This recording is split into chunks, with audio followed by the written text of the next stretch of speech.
Coming up on Man Enough. One of the reasons why I was drawn to play the abuser in It Ends With Us, because I wanted to understand. And there was also, I think, some healing in there for me, having been in an abusive relationship. How do the men who had trauma in their life protect themselves from accidentally becoming their fathers? Let's start talking to men first about relationships. Starting to talk to men not as if they were perpetrators of abuse, just as a normal guy who's trying to figure out life. Being man enough, what does that mean? It's really manly to mess up, admit you're wrong, and then grow. I couldn't accept that I was evil. So maybe I'm broken, but those broken things could be corrected. Intimacy between a father and a son is me just wanting to put my head in your lap. I love you, son. You haven't called me benevolent sexist, but my experience is women are better. Even if it's a positive, it's still not equality. I don't blame men for that. I just blame the system. This is Man Enough. Hey everyone, welcome to Man Enough, Yes. a podcast that we've been doing for a little bit. How long have we been doing it, Liz? 2.5 Wow. already. Finishing Years. our second Years, season. yeah. Yeah. And we're just about finishing our second season. Mm-hmm. which We're about to hit feels- 100 episodes. We are about to hit 100 episodes. Hey, real quick, before we talk about how amazing our special guests Yeah. are today. The other night, Jamey had a really cool experience where he walked into his own home and his wife had a few women there that she was in a workshop with. Correct. And he walked in to his own home and his Jamey voice said, "Hey, baby, I'm home." To my wife? Yeah. Oh, thank you. Whatever Okay, you just said. make that hey, clear. hey, baby. Hey, you know. I didn't sound anything whatever. like that. It's but kind of okay. a good Hey, baby. imitation. Hey, I'm home. And one of the two women were like, "Wait, I know that voice." And he walks in, and Jamey finally got his Oh my gosh. moment. Because you know how we Finally, talked she about says. how, all the fans didn't want a picture with him even though they knew him. And here he walks into his own home, mind you. And a woman he does not know, who's friends with his wife, is starstruck. Oh. First Says, of "Wait, all, Jamey Heath?" for the Wait a person second. listening to the podcast who listens to us, I didn't give him this version at all. You're just putting your acting. You gave me No, the humble pie version. This is really the what we should glean from this was that my wife's a part of a group of women who are trying to help mothers in their fourth trimester throughout their pregnancy, of course. But how are we showing up for women in the fourth trimester? She's like all of her work and her life is involved in this. So in this workshop, she invited a couple people to stay with her that are coming from out of town.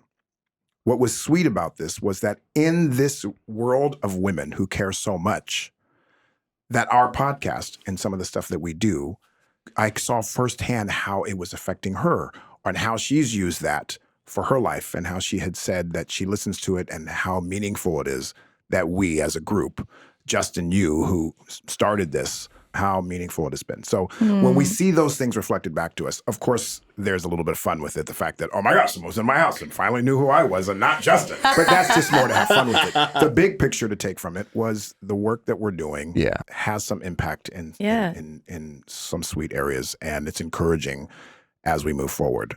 You know? I mean, the work that we're doing has such a big impact that I had a dream last night about one of our guests. You did. I did. Travis Van Winkle. I literally dreamt that I was Travis was my boyfriend. Oh. Like I had our crew is gasping. Oh, we are taking this I clip. dreamt that it had been years and I was like, and then in my dream, I was like, oh, right, he's my boyfriend.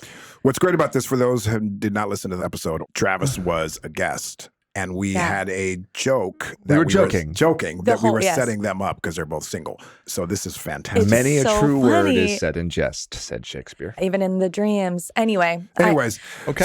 So sweet to a catch lot, up. a lot is happening. What are we doing today and how lucky are we to be doing it? So lucky. This is a really cool day for Wayfair Studios, for Man Enough.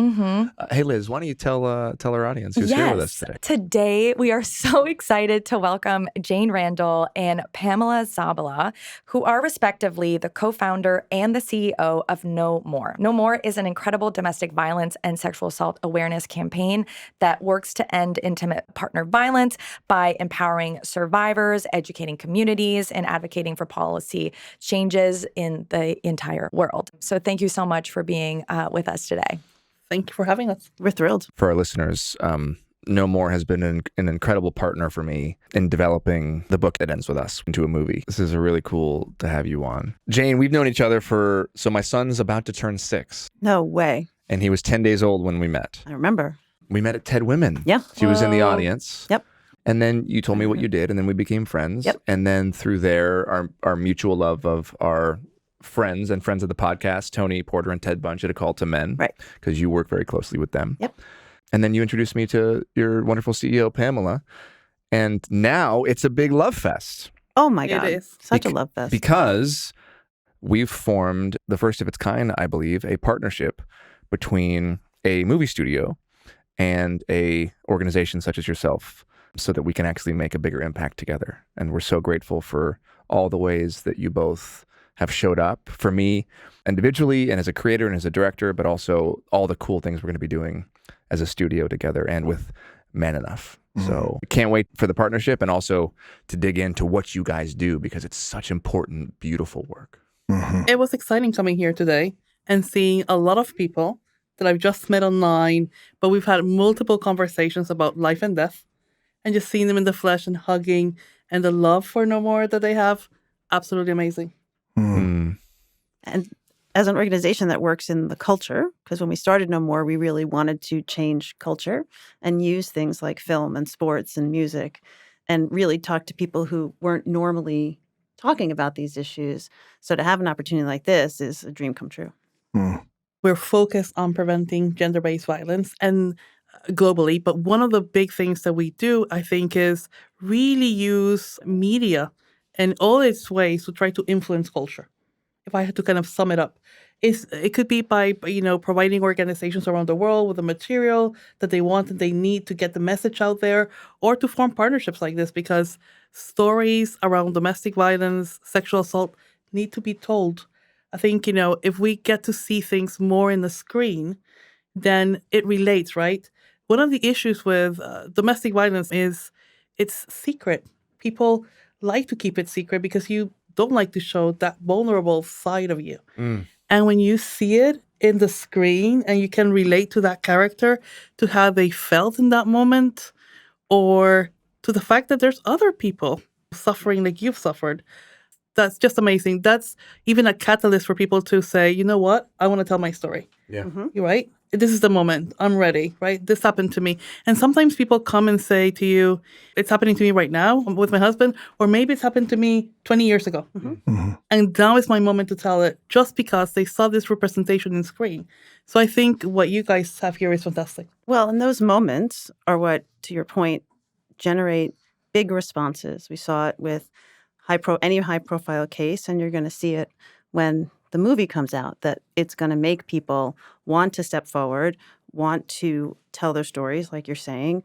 Also reaching bystanders, right? People who aren't necessarily dealing with the issue, but may know someone, or who may just want to be involved because they know it's really important. So that's the beauty of media and culture change, because you have these big moments. I think that's one of the reasons why I wanted to make It Ends With Us. And why we came to you, of all organizations, because of your work and how you're focused on the cultural impact. We can start to have these conversations in public, to have these kind of peak social moments, and so that so many people can recognize that maybe they're on one end of the spectrum or the other, and then create a container and a net so that we can find a place for them to go. It was great to work with you a lot on the revision of the text and coming back and forth. And I have to say, the level of care that you had was just amazing in terms of the character and how they were actually being put forward. And you allowed us to have the freedom to look at the script and revise the script and give you give you notes on revisions and make sure that things come across the best way possible while being true to the story. One thing, as I was preparing to play the role of Ryle, I really wanted to understand what it was like to be an abuser, because I've only been on the other end. And I reached out to Pamela and Jane. You were really concerned about portraying this character in a way that was truthful. And I think there was a point where we couldn't give you more assurances that the script was tight enough. It was never enough. It's just like me. It was Okay, just like so me. look, I'm going to show you my shirt because I haven't shown you. Oh, did you wear that for me? Thank did. you. What is Thank it? you. Wait, that's a dope You are shirt. wow. Oh. This is from one of our board members. I Charlene feel like Reyes. that should be. I feel She like that sells should be them. man enough swag. Yeah, it's like we should have bedazzled we should have swag. bedazzled I'll put you in swag. touch. Sure. Jamie and I had a lot of conversations around this. There was a lot of feedback in certain communities around the book as it was. And part of why we're so grateful for the partnership with the entire company, not just for this movie, was for your insight, because you have a very specific insight on how things can become more accurate and true and real. And we at Wayfair don't ever want to do harm. That level of joint work is not common. I don't know if you know that or how much you know that, because we've consulted on, other shows. And usually you get all the way to, they're already filming. And you're talking to the director. So there's nothing really that you can influence too much. But this was kind of there was a lot of co-creation in that script to make it what, it's turned out to be. Right. So we're really excited. And very, very glad that Wayfarers who took it up, because it could have gotten really destroyed in somebody else's hands. Wayfair has a tall mission, and we're going to stumble. We're going to mess up all the time. That's okay. People mess up. But you have to have a mark that you're reaching for, right? You put your sights on something, you reflect each day, you make some refinement, and we would not be able to do those things if we not collaborate with people who know more than us in certain areas and consult. So you guys have been an incredible resource, and we want to be what we say we are, and that's one of the ways we could do it. I think that even speaks to just as humans. We're on a show called Man Enough right now, Right. talking about what it means to be man enough. And, one of the reasons why I wanted to make It Ends With Us so bad, long before it was a cultural phenomenon, we at Wayfair Studios were planning to make this movie, was for this reason, because to create a cultural moment that could potentially save and impact millions of lives. But it wasn't just the women that I was thinking about. Yep. I was thinking about the men too, because I still believe in my heart that men are inherently, intrinsically good, as I write in Man Enough. And I do not believe that most men want to be abusers. And most aren't. And most aren't. They aren't. And I even believe that men who are abusers or who have abused, let's talk about the pendulum, like the entire scale of abuse, right? I'm not talking about the 1% that need to be locked up immediately. Right. Okay. Because there is no hope for them. They are, they would be comparable to a dog that's been abused, and every time the dog goes out, he bites somebody or bites a child. You have to put the dog down. Right? There's a scale. I'm talking about the first half. And these men that may not even know that they're starting abusive tendencies because they were abused, because they have such trauma in their life, which is one of the reasons why I was drawn to play the abuser in It Ends With Us, because I wanted to understand. And there was also, I think, some healing in there for me, having been in an abusive relationship, having had my power taken away, that I wanted to understand. And so my question for the two of you is, what can we do for men? What can we do for a male listener who maybe recognizes, oh shit, I point out the flaws in my girlfriend. Oh shit, I'm making her feel insecure. Oh crap, I feel insecure when she has more power than me. Because I would argue that that is prevalent. I think a lot of men are inherently insecure, do not feel enough, therefore we compensate.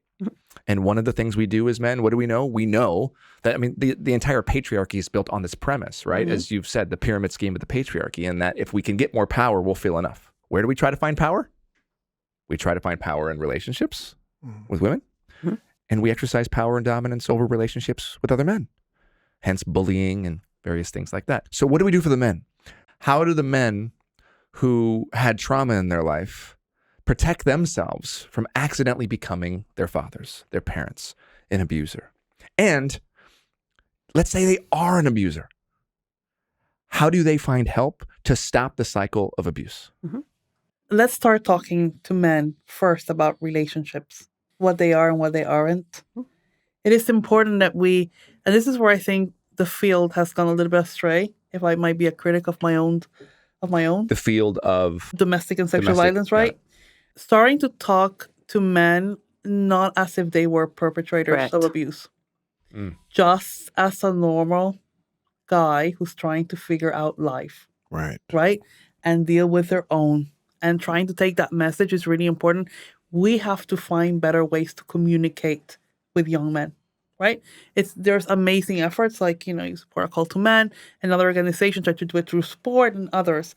But in general, the conversation has to start becoming not only about perpetration, but really about, life. I guess that my other piece of advice for anybody else hearing us is if you feel that is something that you're worried about, you guys talk about it all the time. You start working on yourself, seeing, where you are at, things that you need, maybe getting some therapeutic support to deal with some of the issues that you have that are coming to play in your relationship. For example, when I was talking, have you witnessed violence, right? How have you processed that, right? Are you processing it in a healthy way or not? A lot of evaluation has to be done by yourself. And I guess the other thing that I have to say, we have to start thinking more proactively in the US and other countries around services for people who abuse. Yeah. They have to be of better quality. They have to be attractive. We know that if a man is court mandated into a program, it's less likely for change to actually happen than if he actually looks it for himself. In the UK, more men disclose to their GP, to their doctor, than any other place. So what are the doctors doing? What can they do if there's no support services? Those are some bits that are very important for me. Yeah, it's interesting when you talked about going to your doctor because it's now been instituted, I believe, as policy. When I go to the doctor, one of the questions they ask me is, are you safe in your relationship? Do you feel safe in your relationship? I'm not sure they ask it of men. I don't know. Of course not. I've never been asked that. I've never been asked that So question. that to me would be a big, easy thing to do because that opens then a window, right? How are you feeling about your relationship? Do you feel like your relationship is healthy? Wow. The other four-letter word is porn. Oh, yeah. We'll have to do a whole episode about that. And so some of what Pamela's talking about, too, is, people, adults, parents, caregivers learning to have open conversations with, young men about what a healthy relationship looks like. It just seems like the emphasis is on the wrong syllable, right? Yes. It's like, it's everything is about the response. It's like we have so many organizations that are there to support women after they've been abused. Yeah. And even that is a struggle because that's the world you're in and you're supporting all these organizations. But where do we go to prevent it? It's funny because if you ask the field often, and we had the opportunity to do that when I started working with the NFL a number of years ago, they want to give money, where should they be giving it? And many times they'll say prevention, right? Everybody knows you have to fund direct services, but you have to fund prevention. It's just hard. It's an and. It's not an or, it's an and. And it's really hard to measure. Like people will say all the time, since you've been doing this work, have the number of calls to the hotline gone down? You're like, no, they've gone up. That's how you know you're making a difference. Yeah. Right? Which is sad. So let's ask the question that we always ask our guests. When was the last time that you didn't feel enough? It's such a hard question, that question. I thought about this, and I think I'm going to give a big shout out to leadership in this space, non-for-profits and so forth. It's hard at moments, when you're trying to do the best that you can to not have those little, bits where you question yourself and say, am I doing enough? Am I enough to pull this issue? Think about in our case, it's domestic sexual violence. It's huge, right? It's like you're pushing. So you have to be able at moments to understand that, it's not your battle alone. And that, yes, the work that you're doing is enough, because there's other brilliant people outside there also doing the same thing. And so I think, yes, I struggle a little bit with it, especially around work and especially around this issue. What about you? What time is it? Great. How many times? Yeah. That's my answer normally. Yeah. What time is it? Yeah. No, never enough. Hmm. Never enough as a mom, never enough as a business person, never enough as a human, never enough. It's hard. We're My talking answer. about, Jane, with that, about, from a woman's perspective.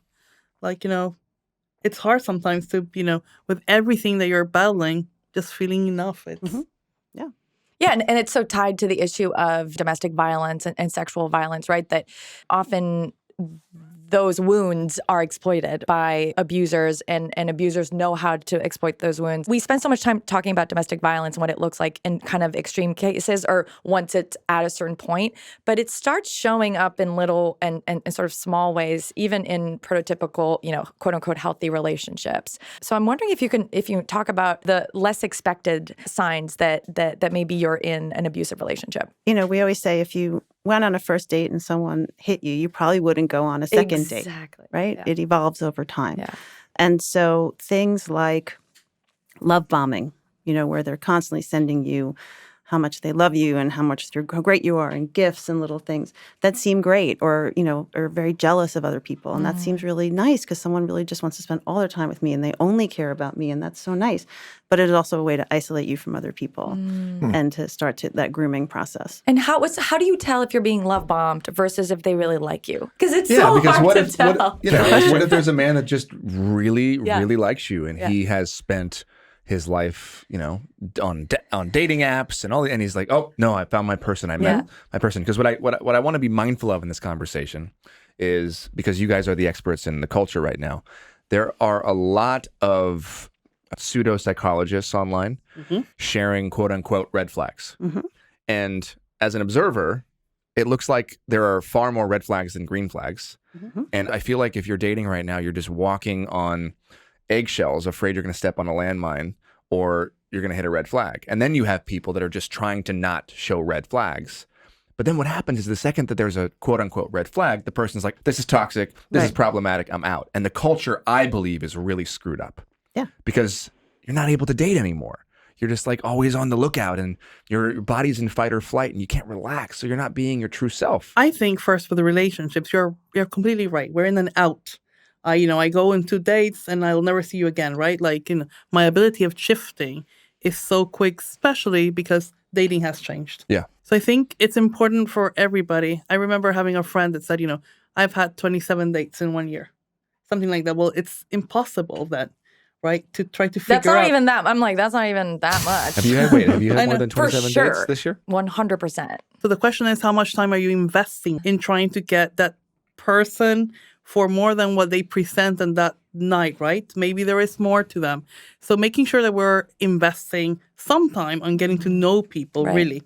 And then the second stage, to your point, is when are you feeling uncomfortable? When is something starting to make you feel uncomfortable? So you've dedicated some time to, let's say, this person, you've gone on several dates, but you're starting to do things that are making you feel bad, right? Maybe, they mentioned that you don't look that good. And maybe you think, oh, today, that's right. I've had 2 things that look really funny.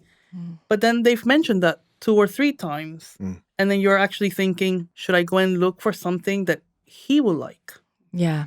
That's the sign of the manipulation and the abusive behavior. Exactly. It's starting. Yeah. And I think we all need to be, in a way relaxed about it, but also try to understand. That's why it's so important that we talk about relationships, healthy relationships. And before this, we were talking with Jane about fear. So for example, you can see a couple that they're absolutely fighting, right? How many times have you not shouted?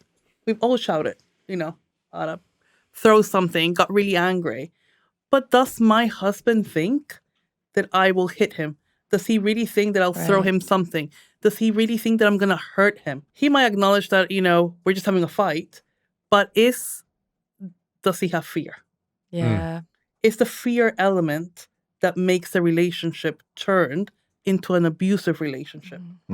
So it's this element that we need to. Yeah. I like to look at a scale, right? So an equal partnership is an equal partnership, and that's a healthy relationship. But when it's like this, when it's imbalanced and one person has all the power over the other person, that actually is the sign that it's a problem. I also think back to the love bombing. Are they not respecting your need for space? Yeah. Right?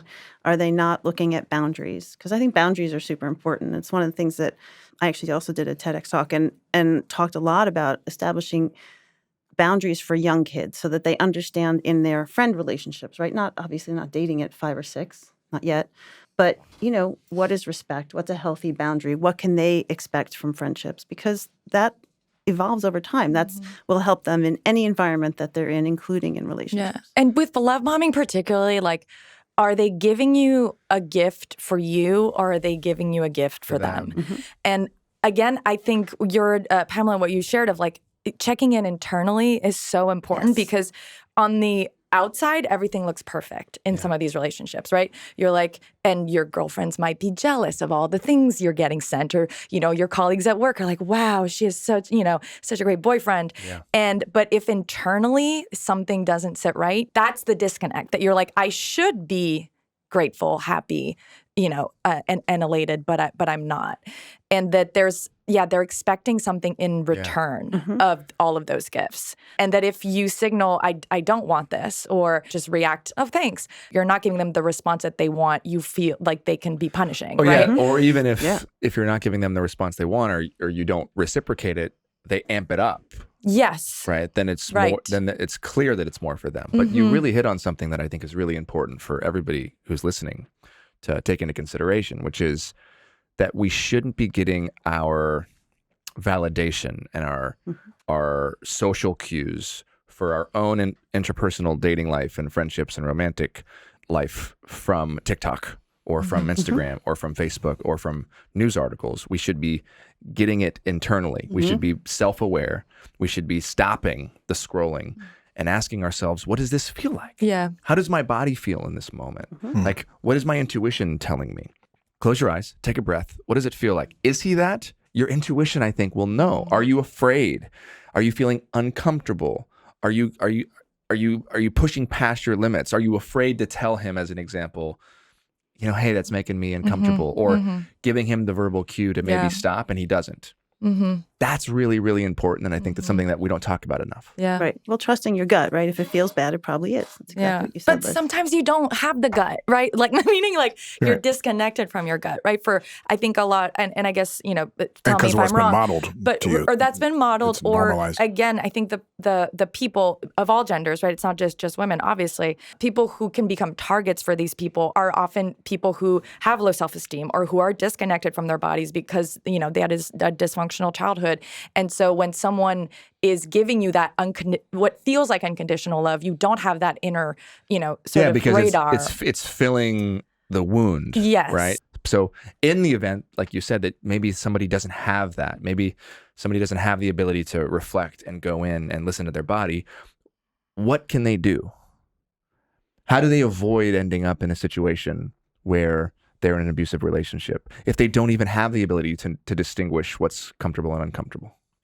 I think it comes down to the education about ourselves, about relationships, on how they work, but also something that you said about the kind of impact that people around us have. I remember having this conversation with you when we started talking about It Ends With Us around abusers and charm.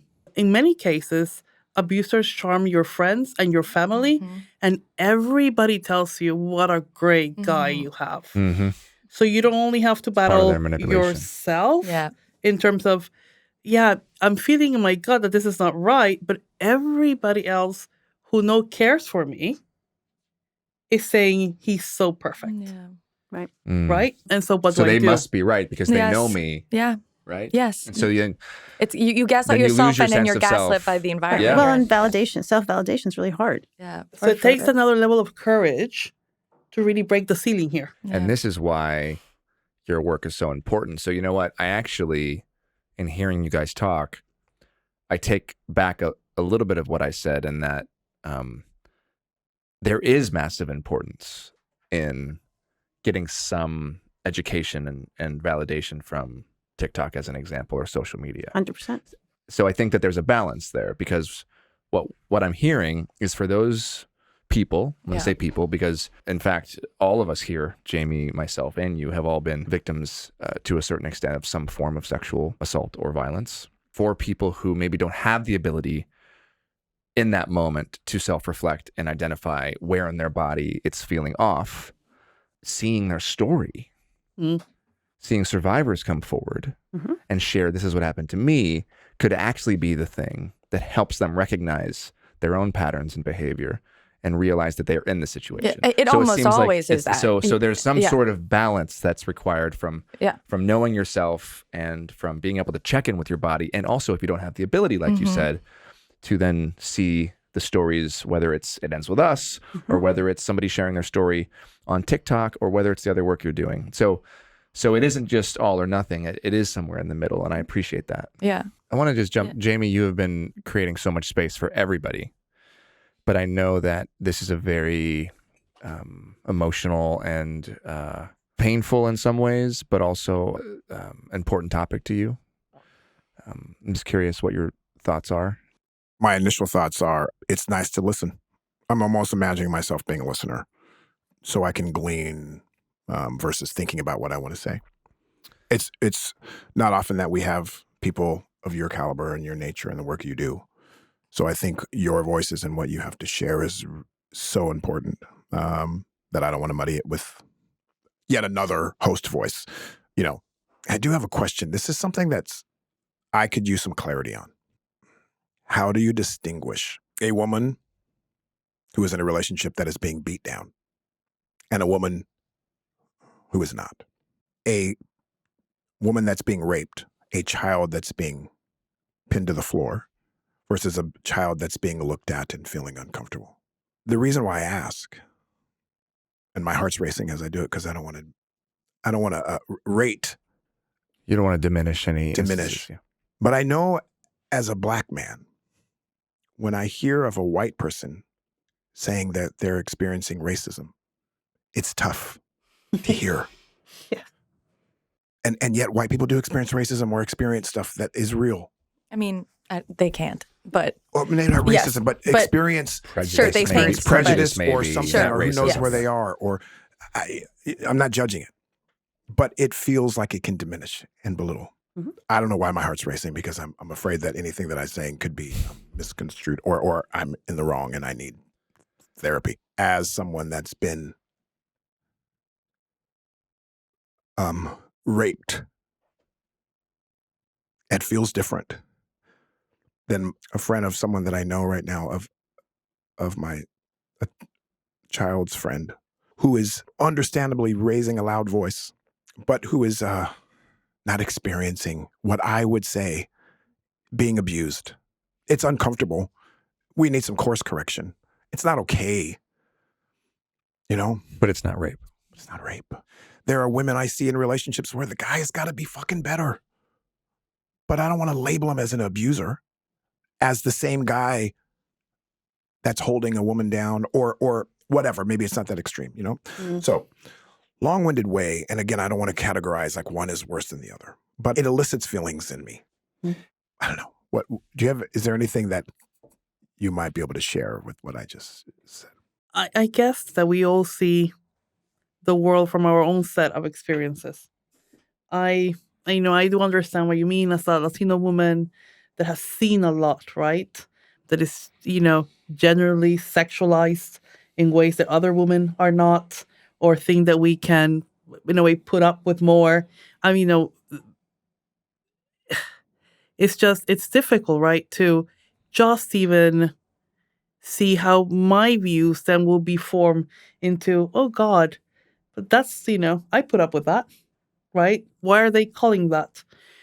So I think that it's very important to try to go to a most neutral place. I'm not a theorist too much, but it does bring us some solace, try to understand the dynamics, right, of control, of abuse, right, and see how they work, understanding that dynamic is just not right.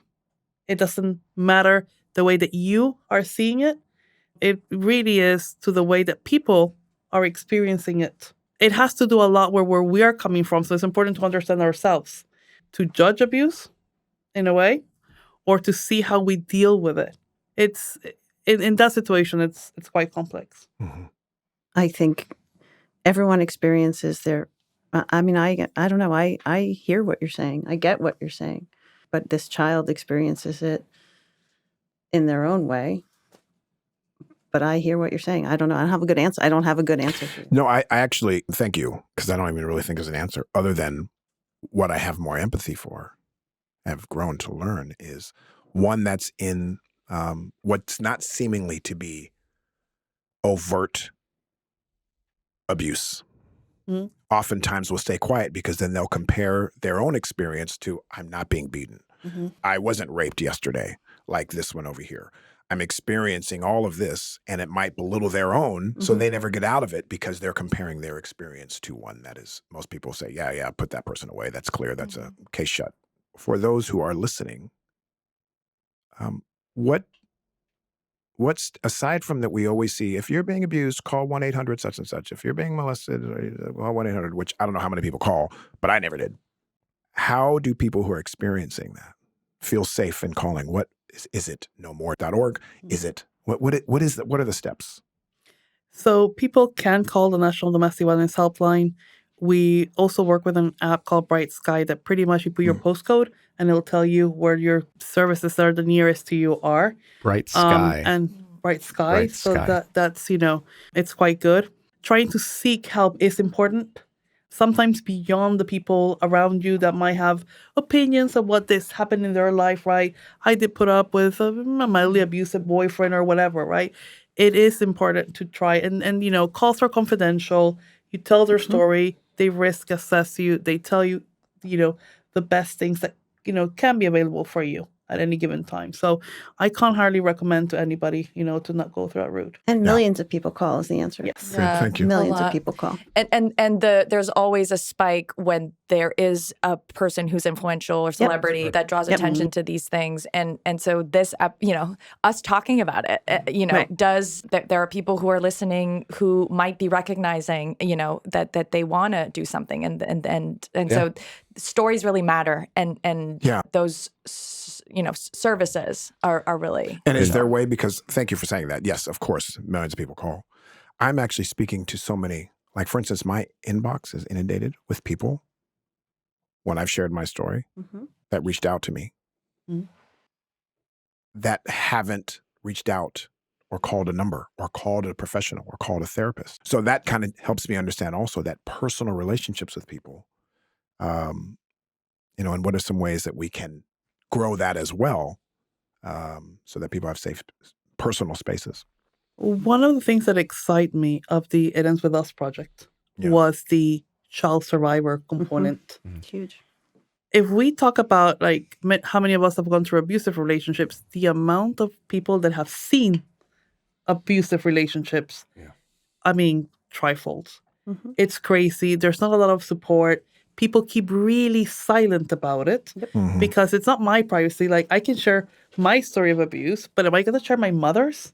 Right? It's so difficult. And also because many of them love their fathers if the fathers are abusive. Of course. They don't want to out their fathers or potentially lose their fathers. Of course. And in many cases, you have exactly that, right? The abuse has been perpetrated to one person, not the children directly. They've seen it, so they're survivors. But, that bond is still there with, let's say the father in this case. Yeah. So it's really important, I think, for people who are listening to us, is if you've seen or witnessed domestic violence as a child, how is that going to affect the way that you look at relationships? It doesn't mean you'll be an abuser or in an abusive relationship necessarily. No, one thing that I see constantly is, I want to be a super father. Yeah. That means that I will stay in a really bad relationship. I might be, I'm just going to be the best mother or father. I will stay in an abusive relationship as a mother because I want to make sure my children have, what I didn't have, a perfect childhood. So that is... We're all just overcompensating for our childhoods. I like to say we're all victims of our parents, whether they meant to do it or not. Jamey, on our show, you've been very forthright about how you feel enough your like equilibrium, your balance is like, I'm enough. I'm loved. I'm awesome. God loves me. And yet, you're a survivor. I'm just curious. Maybe there's something that you've done on your journey. Maybe it was about the way you were raised. Maybe it's your faith. How did you go from being molested for years, as you've shared on our podcast? How did you go from being molested to today, just knowing that you're enough and knowing that that would never happen to you again? Is there anything that you can? Yeah, I don't know the answer to that. I know that one of the reasons why I'm grateful for ones like yourselves is I had never talked about it until I was 35 years old. I had no healing or no acknowledgement of it, no sorries, no processing. In fact, denial on my part, taking ownership of having sex at 8 and 9 and 10 and 11 and 12 as if it were mine, until I came older and was like, what the fuck? This was not my choice. This happened to me, but I coped by not feeling like I was a victim. So I don't know. Sure, my faith. I think being Black, raised in a world with a lot of people that weren't in my formative years, I inherently knew that I was not what other people saw in me. So maybe I just knew God gave me the grace to feel like I was enough, irrespective of people telling me I wasn't, including some that hurt me. So I don't know the answer to that. What I know is that there are a lot of people listening that are probably were in my situation now that have gone through some traumatic experiences in their childhood or their young adult life and have never shared it with anyone. Don't know how. So let's get granular, because I just want to focus on the people who are listening. Where does the man go? Something that's encouraging is in Massachusetts, right? We now have a hotline where a man can call a number if he feels he is becoming an abuser, or if he's losing control, or if he's having anger outbursts, or if, God forbid, he pushes his girlfriend, or worse, he can now call this number and get help, because there's a belief that even a man that does that doesn't want to be doing it. And maybe that man isn't necessarily in complete control. And I want to go back to Jamey. Maybe he hadn't had the chance to heal from the trauma that happened earlier in his life. And because Jamey has been so forthright about his experience, all the damage that you did in your life, Jamey, happened before you healed. Yeah. So up until 35, where you wouldn't even acknowledge that what happened to you, you were acting out anywhere you could, everywhere you could, without even realizing that that was living inside of you. Sure. And then suddenly you have this realization, you start your healing process, and your behavior changes. Yeah. Nobody wrote you off because you blew up your life before. Maybe some people did, but you've spent the last 15 years earning that back and doing the work. And I just believe there has to be a space for men to do the same thing. Agreed. Well, can I ask for some clarity? If you call somebody racist, they get defensive and now you can't break anything. But if you say some of the things you're doing right there have racist tendencies, that right there causes damage in the same way that maybe a racist who's an advocate for it does, that someone can receive more because you're not naming them and labeling them something. I see where you're going with this. So there's a lot of men that do things that are terrible. How do we make a distinction between that and then calling them an abuser? Or calling them terrible. Yeah, or calling them terrible. It's like they might do something terrible versus they're terrible. And the reason is, so there's a hotline. How do we get the person that doesn't see themselves as an abuser? So they may not call that line, but they need help. Course correction. How do we do it early? Like, for instance, with our kids, one of the things I do with my two boys, is when they behave in a way that if they continue that behavior through relationships, that would not be okay. I would never call them an abuser, but honey, that behavior, how you're treating the girls at school, this is what leads to this. This is what leads to this. We have to be mindful of that, right? There's conversations of what those acts are not okay. I mean, by the way, he's 7, so it's not like, but when my son was 20, 21, when he was earlier, the same kind of conversations like that right there, when you even sneak and take like one time he was like 9 and he stole something from this girl. I was like, how much respect do you have for this little girl that you would take something from her?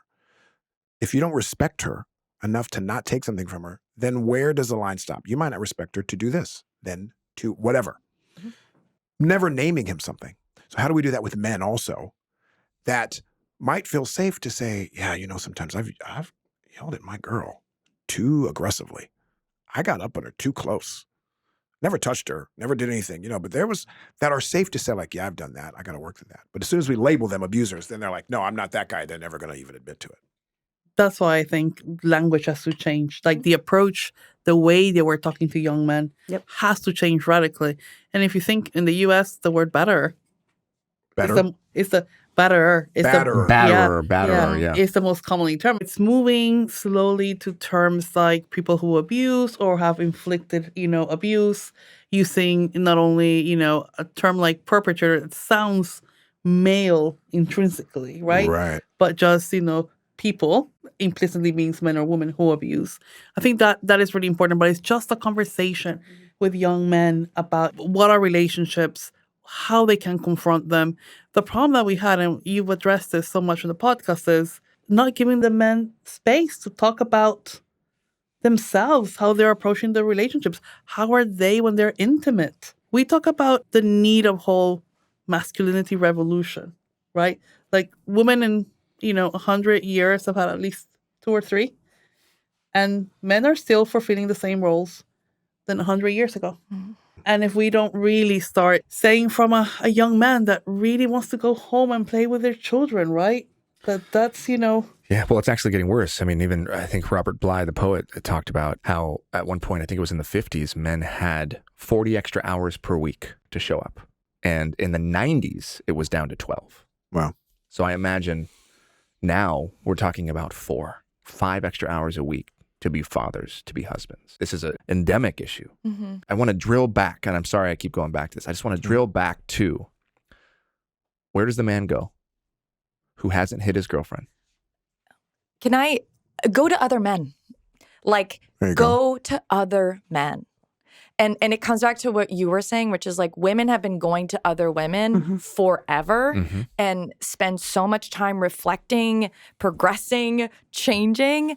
And this is where I want men to go to other men and go talk about it to other men. And have them held accountable. Yes, that's same the key thing. right there. Yeah. No, I mean, I remember being in a relationship and it was started to be physical, but it was not it was, shoving. Oh, you shoving you? Oh, yeah. But I thought, during an argument where I thought it's my fault. I did something bad. Are you comfortable sharing a little bit about your story? Yeah, it was several years ago. And what I was told by even some of my friends was like, wow, I can't believe someone as strong as you. It's like the Rihanna clip, that Diane Sawyer interview. People were surprised that someone like Rihanna could be a victim. I was in a relationship that had now looking back, all of the facets of a classic controlling relationship, but it didn't start with physical abuse because it almost never does. I wasn't allowed to have my own bank account. That was like an entire fight. Like I have a degree in gender studies and like was a public-facing person that really cared about feminism and had read a lot about feminism. And even within my own relationship, it becomes like easier not to argue, right? And it becomes easier to let them control the things they want to control. The jealousy feels like love.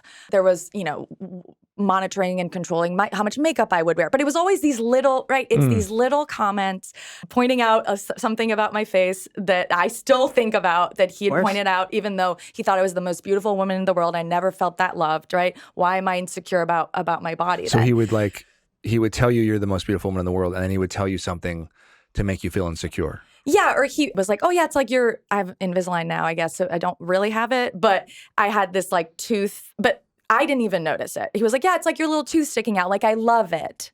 As if like, I love you so much that I love this bad thing about you. And I was like, wait, what's wrong with my tooth? Right? So it's so That's sophisticated. It's the negative compliment. Yeah. And it's so hard to... And the thing that I really think is important is that 90% of an abusive relationship is often great. Like, not in all cases, but in my case, it was wonderful. And then that 10% is awful. And you internalize it, right? My experience was, I'm just a really bad girlfriend. And if I was a better girlfriend, then these things wouldn't happen. And so that internal, right? Like, how do you feel when you're with that person? How do you feel about your body when you're with that person? Are really important cues. And then it got, physical. I ended up, we were spent time apart, but then anyway, there's so much to say about it. But then once it got so clearly physical, I ended up telling my friends, which I thought was really, they kept me accountable because I was going to go back and be like, we share a lease, like living in New York. Like, it's just like hard, like little things will make you go back, right? And I'm really, really so thankful to my friends for having held me accountable through it. Thank you so much for sharing that. I think it's easy to look at someone like Liz Plank and go, well, that would never happen to her. Sure. You are so smart and so strong and so aware and emotionally intelligent that it's like, oh, there's no way. There's no way that. And so if it happened to you, it can happen to anybody. Yeah. And I think that, like, you sharing your story is so important because there's probably so many women who feel like they're broken, and men who are listening, that there's something wrong with them for falling into that trap. But you sharing that allows them to feel like they're not alone. So thank you. Thank you for saying that. And I don't think he would have thought that he would be in that situation or be in like an abusive person. There's so much commentary around, like, why did she stay? Why doesn't she leave? Yeah. And I remember thinking to myself, like, abusers who stay in relationships where they are physically harming the person that they claim to love the most, like, why are they staying in that relationship, right? Like, I think that we need a reframing of these conversations around, why would a man well, it's like saying she was raped versus he raped her. And what can men do when they're starting to see, because I do think there could have been, he was a victim of abuse from his father. And I don't think he ever thought he would turn into his father. But, like, what are the sort of signs where that men, can sort of look out for in themselves before it escalates? But before we go there, can I just say, you sort of stole half my line, which is the wrong question is, why didn't she leave? The right question is, why is he abusing her? Yeah. Right? That's the question. Why is there abuse? Yeah. And I think that he didn't see himself as an abuser, did he? Nope. He saw anyway. Me as that I was bringing out the violence in him. Right. And it's about power and control. Wow. It's about power and control. So why did they stay? They stay because they're enabled to exert the power and control over something in their lives that they need to be able to control. In this case, it was you. For me, thank you so much for sharing. For me, it's, something that happens very commonly is what you said, right? 90% of it was good, 10% was bad. And so there is a myth that goes around that every relationship is a bit bad. Like, you have to put up with some stuff, right? Is that the 10% that I should put up with? And am I just being too picky? And how bad is bad, right? Yeah. Until it starts getting, in a way, out of hand, and you really realize. And by that time, some time has already passed. Yes. So that's, and I guess the other bit this is where I think we should be, talking a bit more and just opening the conversation, is around love. Yeah. Right? We don't talk enough about love and what love makes us do.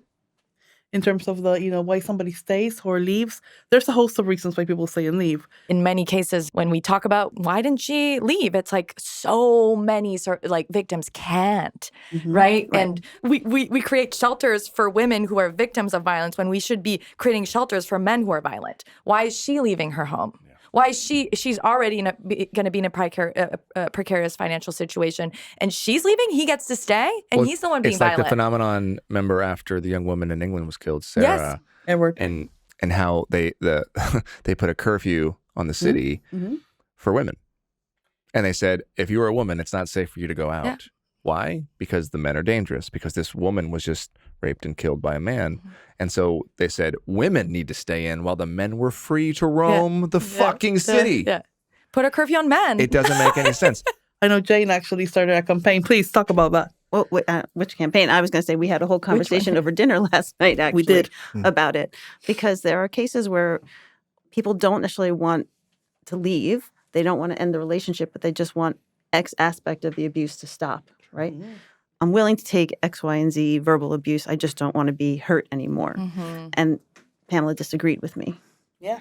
Are you saying that you're compassionate, or I'm sure everyone's compassionate, but understanding and supportive of relationships where maybe the woman is making the choice to stay because she's fine with the verbal manipulation or abuse, but she just doesn't want to get hit. And so they come to you and they say, hey, how do I make the hitting stop? Because I want to stay. Because maybe they have a family. Maybe father, they have financial support, all of it. And she loves him. And That's she loves Pamela's him. point, right? That people always say, why didn't she leave? Lots of different reasons, but everyone forgets that they got together because there was love. And, that doesn't necessarily change, sadly. If there's abuse, there can still be love. And you just said it was 90% of the relationship was good. And that the worst part for me was actually not the physical violence. It was the emotional one. Yes. And there's studies on this, right? That often the emotional scars are more deep and longer lasting on survivors. And that part of that emotional violence is what paves the way for the physical violence to exist and to continue, and for the person inside the relationship to think that they can change their partner, to think that they can fix the situation, to sort of break you down so that you think it is your fault, that you need to do something about it, and that no one else will ever love you, right? No one else will ever love you in the way that this person loves you. And so that emotional web, I think, is so... And what makes it really hard is that there are no bruises. And I was almost glad.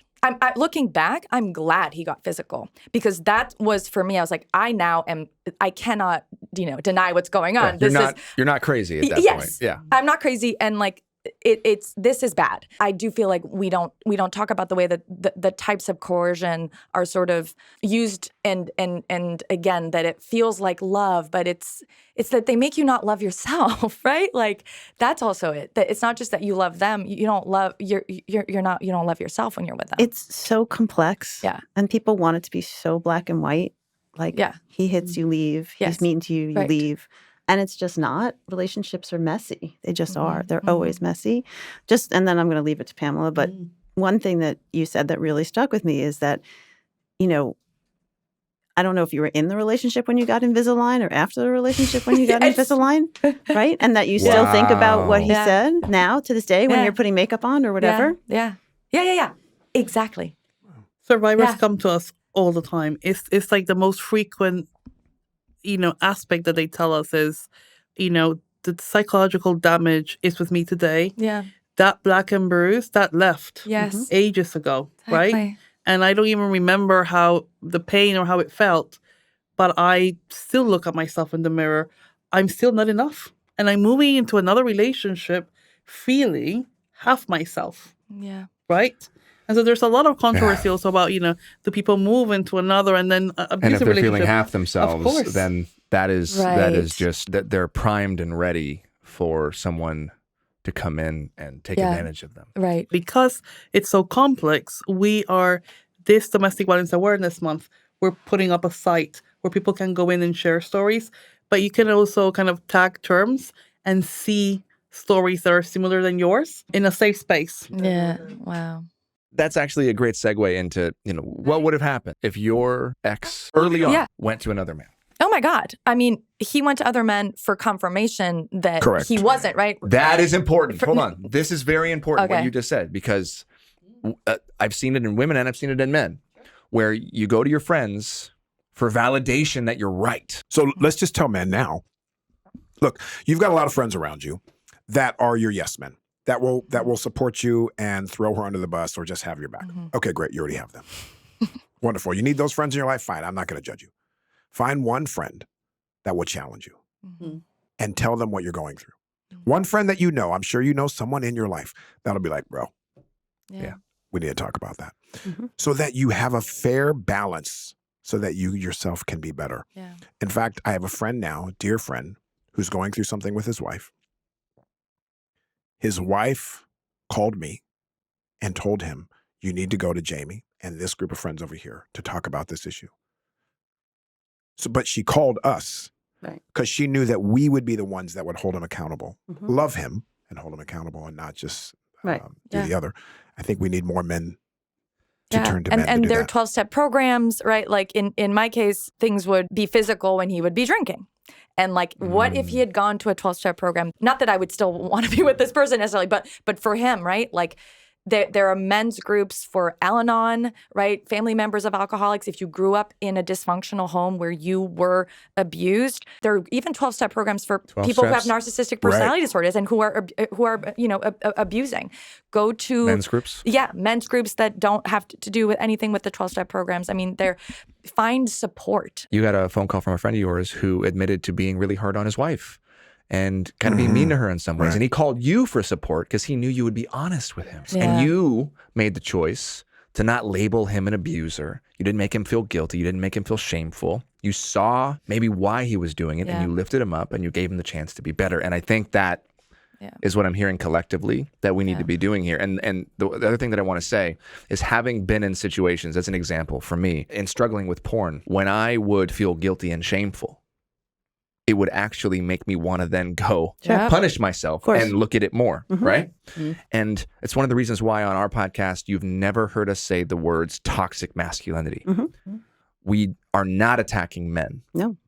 And I think that it's important that if you see this in yourself, or if you see the potential early signs that maybe you could be going in that direction, if you do come from a house that you witnessed domestic abuse or something happened to you that was so traumatic, and if it did, I'm so sorry, that you don't label yourself that, because you have to be willing and open to see that you're also amazing and beautiful and that you're worthy of love and being loved. Can I challenge you as Wayfarer? Yes, please. Show me the media that does that. Show me that story, because I haven't seen that story. I've seen the story of the women who get help and as they should, but where's the story of the man who does the work? Yeah.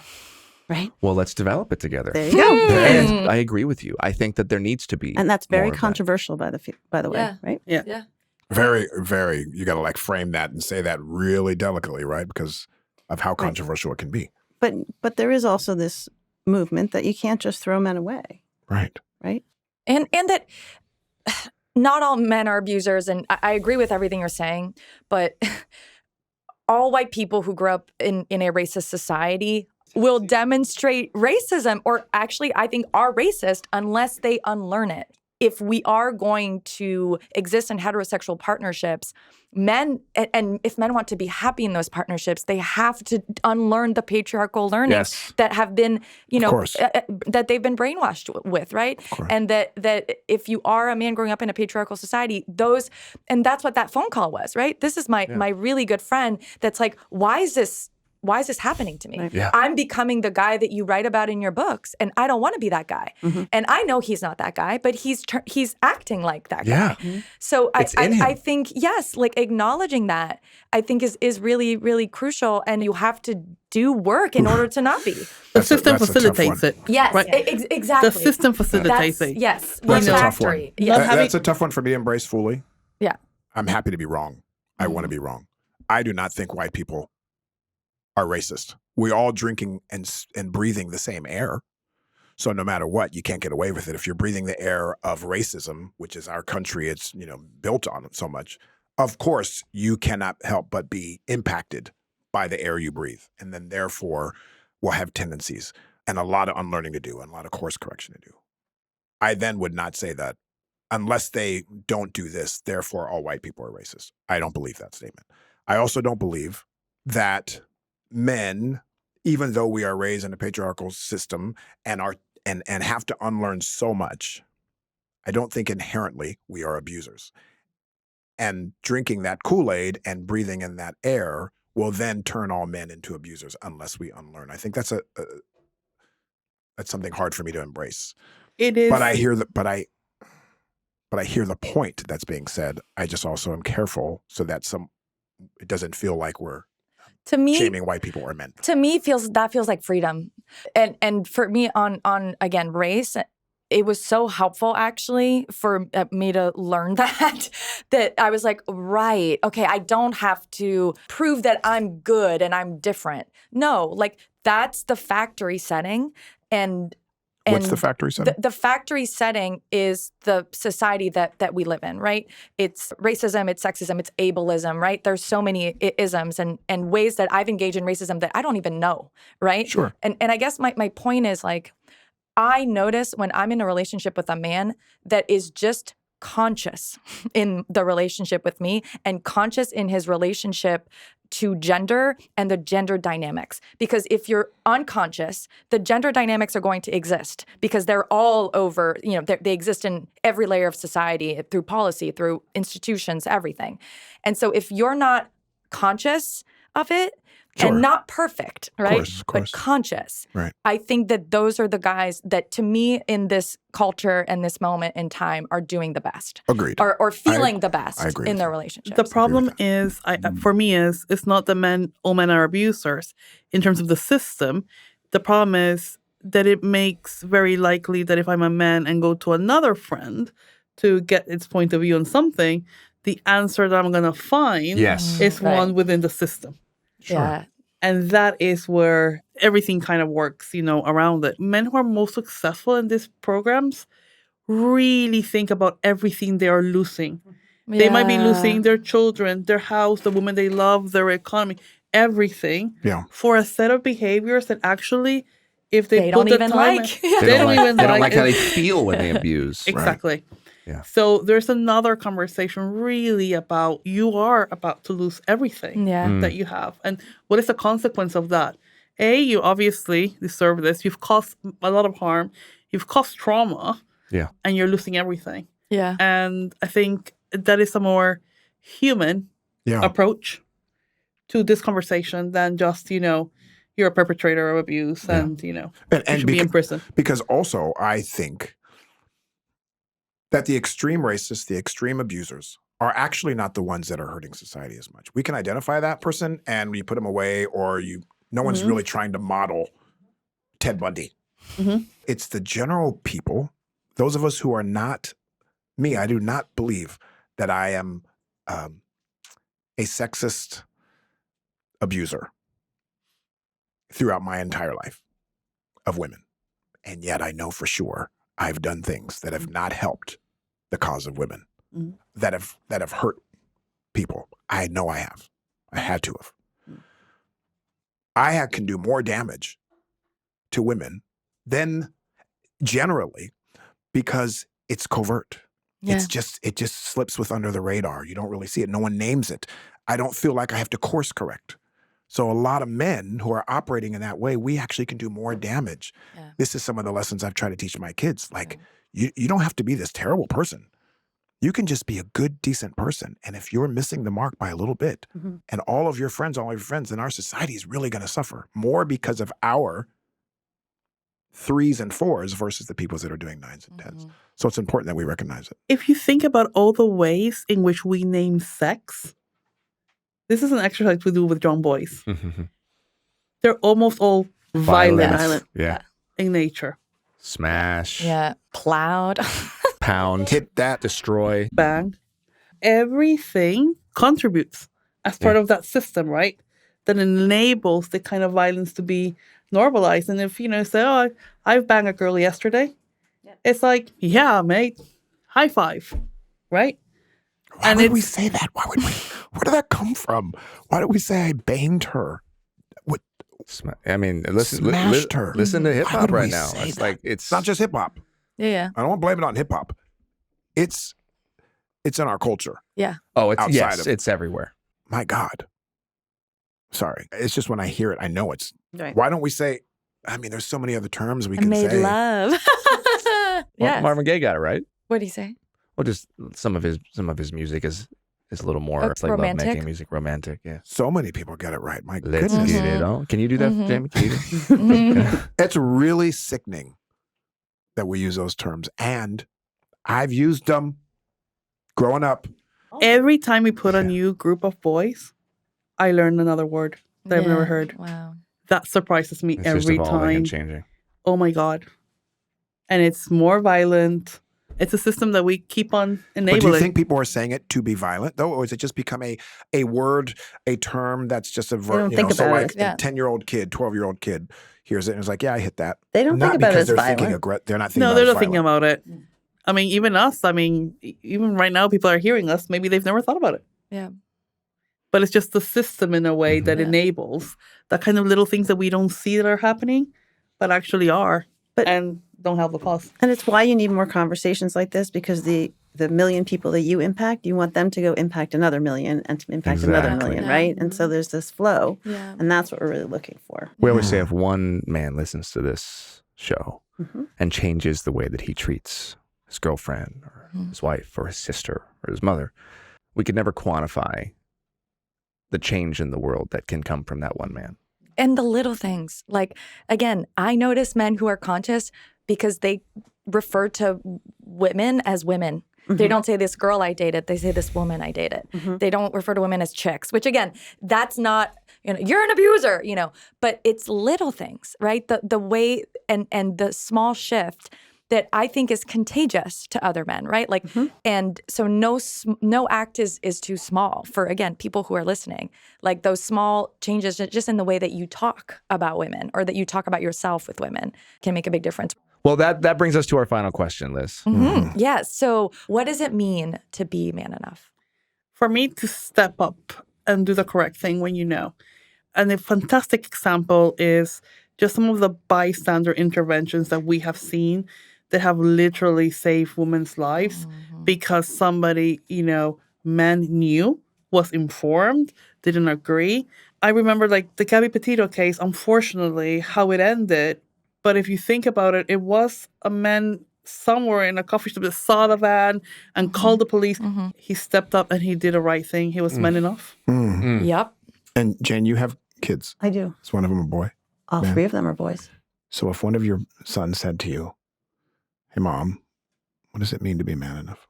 For me, it's showing vulnerability and being able to show yourself and be vulnerable, because I think it's an important way to relate to the world. If you're always too tough, then you don't feel. So for me, it's their willingness to show vulnerability. My husband is really good about all of that. We didn't have to teach our kids.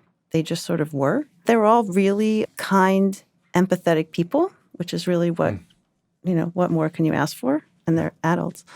But I think it's because I've done a lot of work with Tony and Ted and A Call to Men, and Tony and I do all the work do a lot of work with the NFL, and just being able to be vulnerable. And when I watch them give these education sessions to these big football players, and you see these guys come on and talk and are and show their own vulnerability, that's huge, and that says a lot. Thank you. And based on what you said, I just want to say one thing to any male listener, kind of echoing back to what our friends at A Call to Men have said over and over again and what you guys say. Violence against women can only happen if those of us men who are not committing that violence allow it to happen. Which means that it's on you.